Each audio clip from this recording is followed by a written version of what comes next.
You're watching the LITE version of The Piece of Persistence.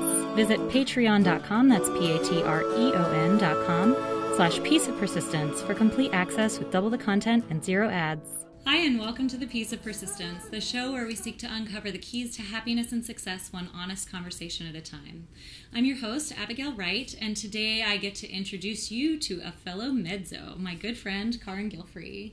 Hi. Hi, thank you so much for having us. My pleasure. Thanks for coming. And Carin is a voice actor, a singer. She's an audio engineer. She's a coach, composer, and a producer. She wears many hats. And as a voiceover actor, her voice appears in commercials for Zulily.com, for Little Tykes, for Jack's Pacific Disney Dolls, for Luxury Retreats, for Emblem Health, for Audible, and many more. And she has narrated and produced over 100 audiobooks, and she's also, as a voice actor, recorded for hundreds of e-learning projects, IVR systems, for video tutorials, and for documentaries. Mm-hmm. She's also played characters. If you like to play video games, you might recognize her voice from the characters on Heroes Charge, Warframe, and Heroes of New Earth. She is also coaching and teaching voiceover classes and has been doing that since 2013. She has a bachelor's in vocal performance from the USC's Thornton School of Music and a master's in vocal performance from Juilliard School. Mm-hmm.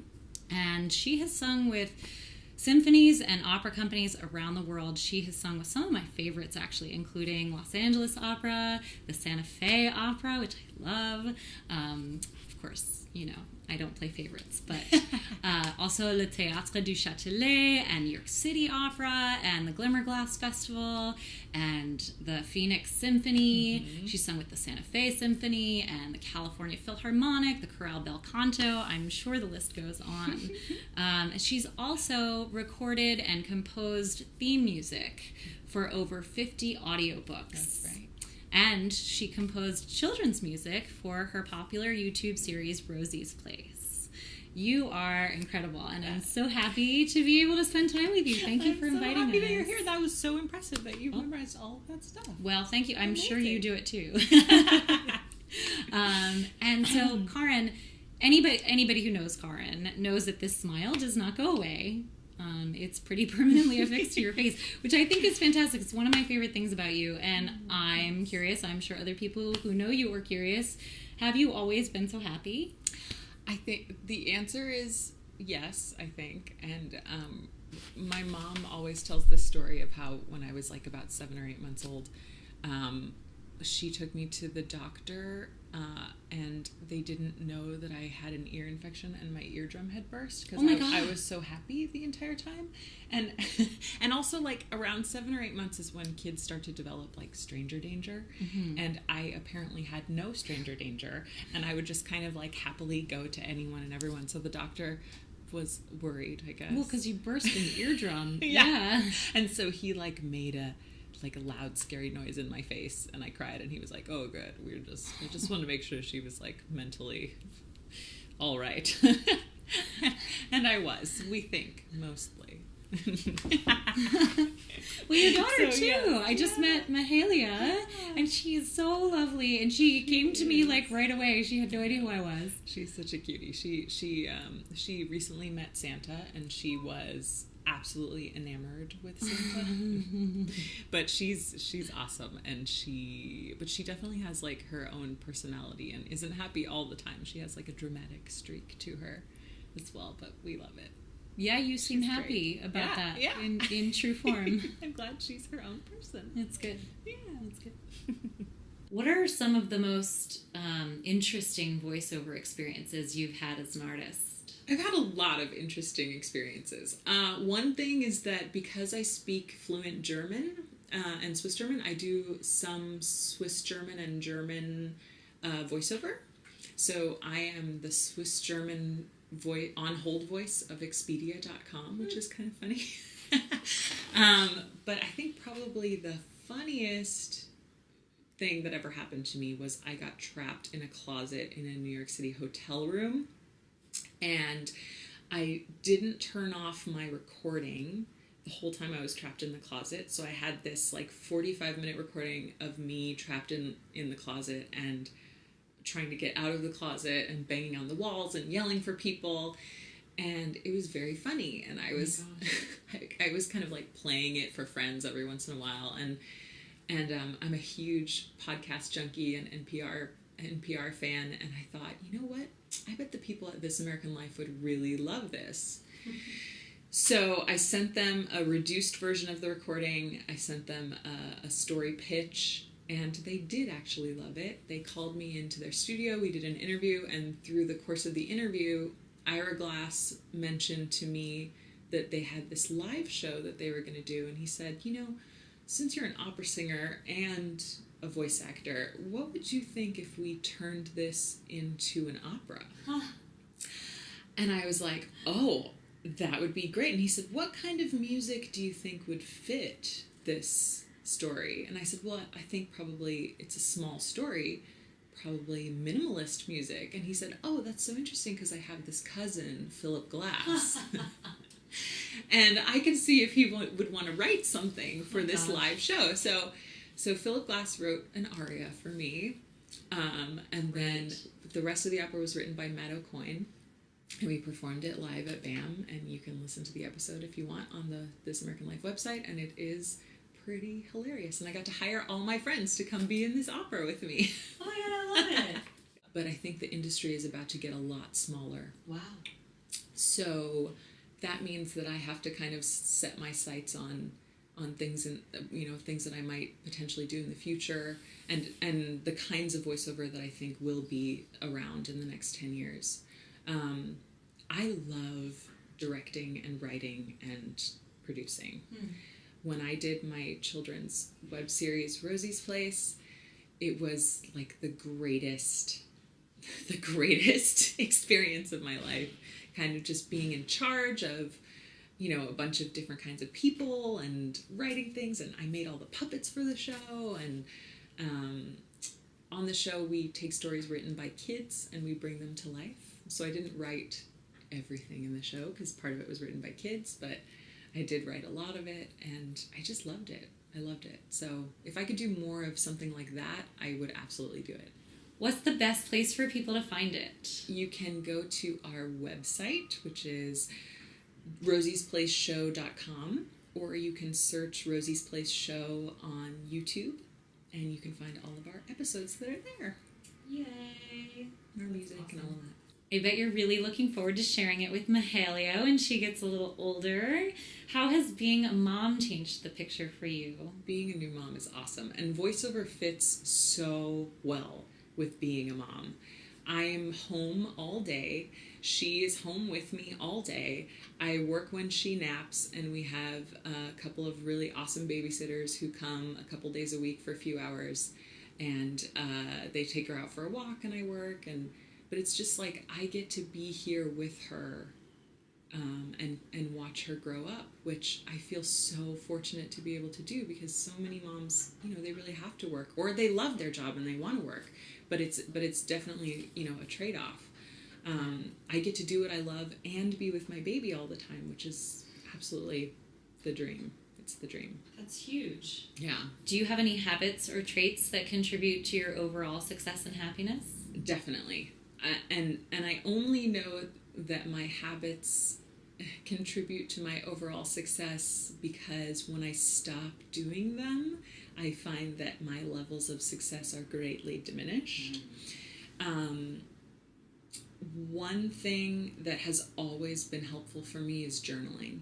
And I journal in a way, not necessarily to get out all of my emotions, but to most of my journaling is really gratitude, I think. I just list all of the things that I'm really grateful for.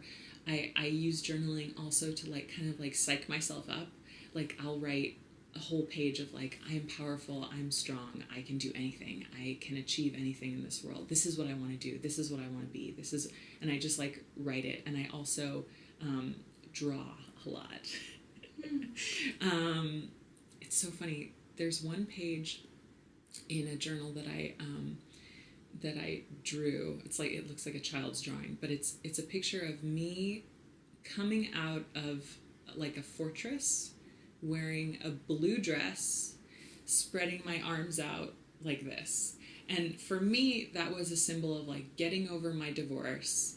The fortress was, there were bricks in the fortress, and I wrote everyone's name who helped me kind of like get through that thing on each of the bricks. And that was a moment that I really felt like, okay, I'm like getting past this. Fast forward to maybe 3 months later, when the whole show started happening with This American Life. And I had no idea what the show was going to look like. I had no idea what I was going to wear. This was like just a random thing that happened. And it all happened in a matter of like 3 weeks. So we get to the day of the performance, which is the first time we'd ever been on stage. And they have, for me, a stairway and a doorway with nothing around it. But that is exactly the doorway through the fortress that I drew. Whoa. Then I brought like 4 different costume options, and I asked the costume designer, like, which one do you think I should wear? And she was like, oh, definitely the blue dress. Of course. Then we get to the final staging day, and Ira Glass says to me, okay, he's directing the whole thing, and he goes, okay, when you come out of the closet, I want you to just spread your arms out like this. There's a picture of it, and it's literally the same thing that I drew happened to me in real life.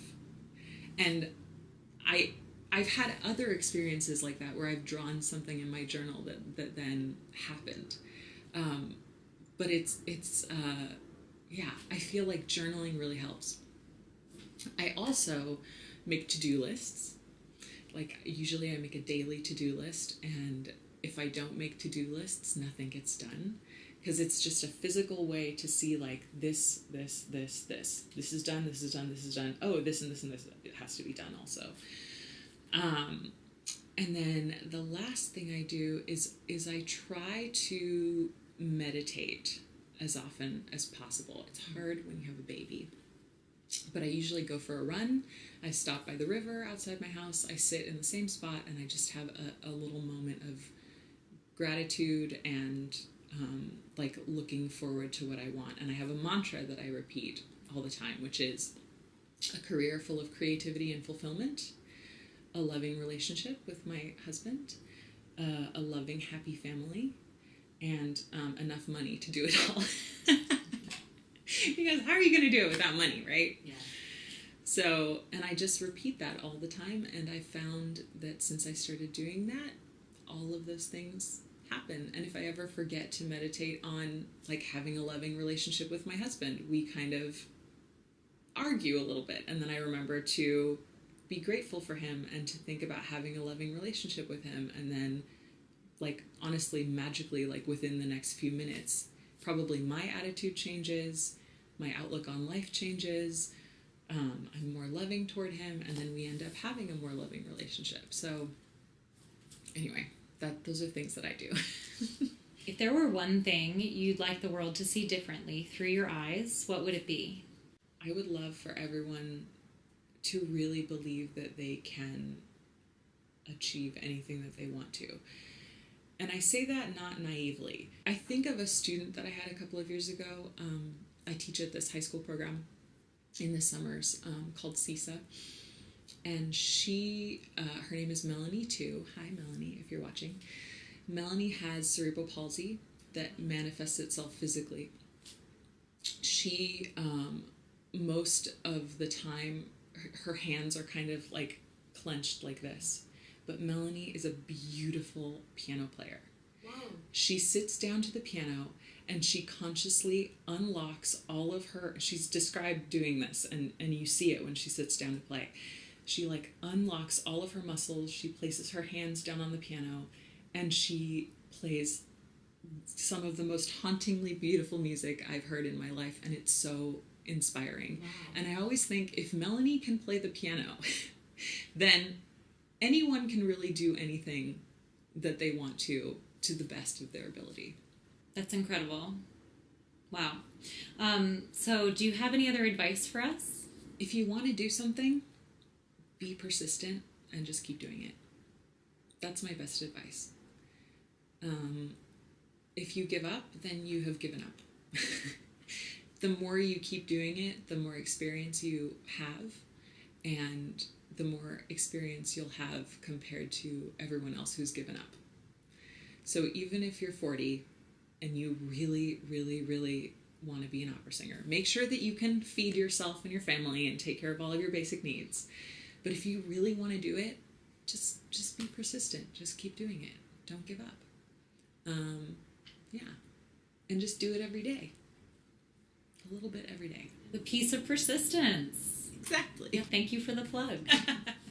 Carin, thank you so much. You're very for welcome. Inviting us in and sharing time with us. I really love spending time with you, and I'm sure everyone else has too. It was my pleasure, and I had a great time. Thanks, me too. And thank you always for joining us on The Piece of Persistence.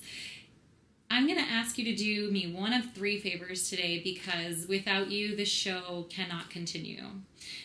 So number 1, if you could take a minute and review us on either iTunes or IMDb, that'd be great. That's one option. Second option, you can think. You just have to think of one person that you know who's happy, who's satisfied with life, and has had some success. And introduce them to our show or introduce us to them. And you can do that at pieceofpersistence.com or at pieceofpersistence@gmail.com. The third option is you can visit us at Patreon. That's patreon.com/pieceofpersistence. And that's where you can support our show for only $2 an episode. I think that's actually really cheap considering what we do. I think so. It's like less than a cup of coffee. Thank you. That's a good point. Great.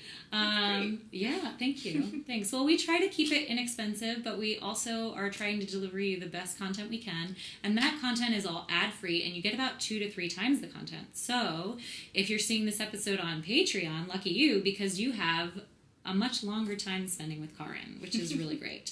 And I always feel terrible cutting these episodes on the LITE version because there's some really, really, really great content.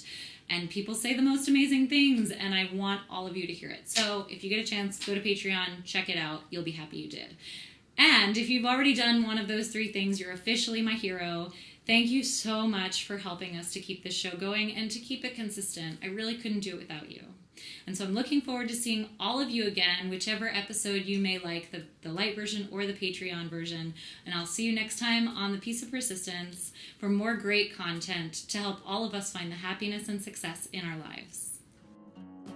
But if we've forgotten what really makes us sing and dance at night, it's the people around and our dreams that live